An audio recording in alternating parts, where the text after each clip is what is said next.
Hello and welcome to Sufiyan tech zone. So চলে আসলাম নতুন একটা ভিডিওতে। সো আজকের ভিডিও টপিকটি কি সেটা হয়তো আপনারা টাইটেল এবং থাম্বনেল থেকে বুঝতে পারছেন। সো রিসেন্ট সময়ে ফেসবুকে এবং ইউটিউব চ্যানেলের কমেন্ট বক্সে অনেকে আমাকে কিন্তু কমেন্ট করতেছেন এবং পার্সোনালি অনেকে মেসেজও দিচ্ছেন যে ভাই ঠিক আছে, আমার যে আর্টস্টার অ্যাকাউন্ট রয়েছে সেই আর্টস্টার অ্যাকাউন্টে পেমেন্ট প্রোফাইলটা আমি সঠিকভাবে সেট আপ করছি এবং তারপরেও কিন্তু আমার অ্যাকাউন্টে আমি পেমেন্টটা রিসিভ করতেছি না, আমার অ্যাকাউন্টে $5 ক্রস করে গেছে। ঠিক আছে, সো যাদের এই সমস্যাটা হয় বা হচ্ছে, আপনার অ্যাকাউন্টে $5 ক্রস করে গেছে, আপনি WMZ বা WMT অ্যাকাউন্ট সেট আপ করছেন ওয়েব ম্যানেজ এবং সমস্ত কিছু সুন্দরভাবে সেট আপ করার পরেও আপনার অ্যাকাউন্টে পেমেন্টটা আসতেছে না। ঠিক আছে, সো সেক্ষেত্রে আপনারা কি করবেন?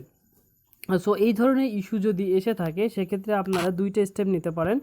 এক হচ্ছে আপনাদের মাস্ট বি যে অ্যাড্রেসটা রয়েছে সেই অ্যাড্রেসটা সুন্দরভাবে দিবেন। ঠিক আছে, পোস্টাল কোড সহ, আমি বারবার বলতেছি পোস্টাল কোড সহ, যারা গ্রামে থাকেন তারা সুন্দরভাবে হাউস এবং ডিটেল আপনারা দিয়ে সুন্দরভাবে পোস্টাল কোড সহ আপনারা অ্যাড্রেসটা দিবেন ভোটার আইডি কার্ড অনুযায়ী। এবং যারা আপনারা শহরে থাকেন তারা আপনারা হাউস নম্বর, তার ব্লক নম্বর, সেক্টর নম্বর সব কিছু দিয়ে পোস্টাল কোড সহ অ্যাড্রেসটা দিবেন। ঠিক আছে, এটা কোথায় দিবেন? অ্যাডস্টারের পেমেন্ট ইনফরমেশন অপশনে।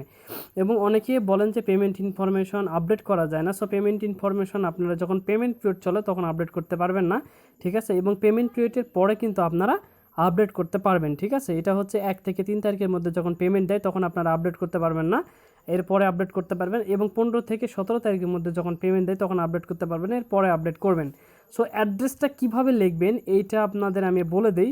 আপনার এই ভিডিওর ডেসক্রিপশন বক্স চেক করবেন, সেখানে আপনার একটা ব্লগের পোস্ট লিঙ্ক পাবেন, সেখানে চলে যাবেন, সেখানে সুন্দরভাবে ডিটেল একটা ব্লগ, সেখানে আমি আপনাদের গ্রামের অ্যাড্রেস এবং শহরের অ্যাড্রেস দুটো ডেমো দিব। আপনারা জাস্ট সেম ওইভাবে দেখে আপনারা রিপ্লেস করে দেবেন আপনাদের অ্যাড্রেসগুলো এবং ওইভাবে আপনারা পেমেন্ট ইনফরমেশনে বসাবেন।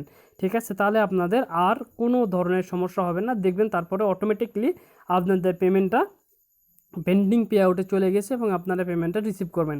সো আপনাদের পেমেন্টটা হোল্ড হয়ে যাওয়ার একমাত্র কারণ হচ্ছে আপনাদের পোস্টাল কোড সহ অ্যাড্রেস সাবমিট না করা। ঠিক আছে, সো অবশ্যই আপনারা পোস্টাল কোড সহ অ্যাড্রেস সাবমিট করবেন, করার পরেই আপনাদের দেখবেন এই ইস্যুটা আর থাকতেছে না। ঠিক আছে, সো এই ইনফরমেশনটা দেওয়ার জন্য আমি আপনাদের এই ভিডিওটা দিয়ে দিলাম। সো অবশ্যই আপনারা যারা এই ধরনের ভিডিও পেতে চান তারা অবশ্যই আপনারা এই চ্যানেলটা সাবস্ক্রাইব করে বেল বাটনটা অন করে দিবেন। তো দেখা হবে পরবর্তী ভিডিওতে।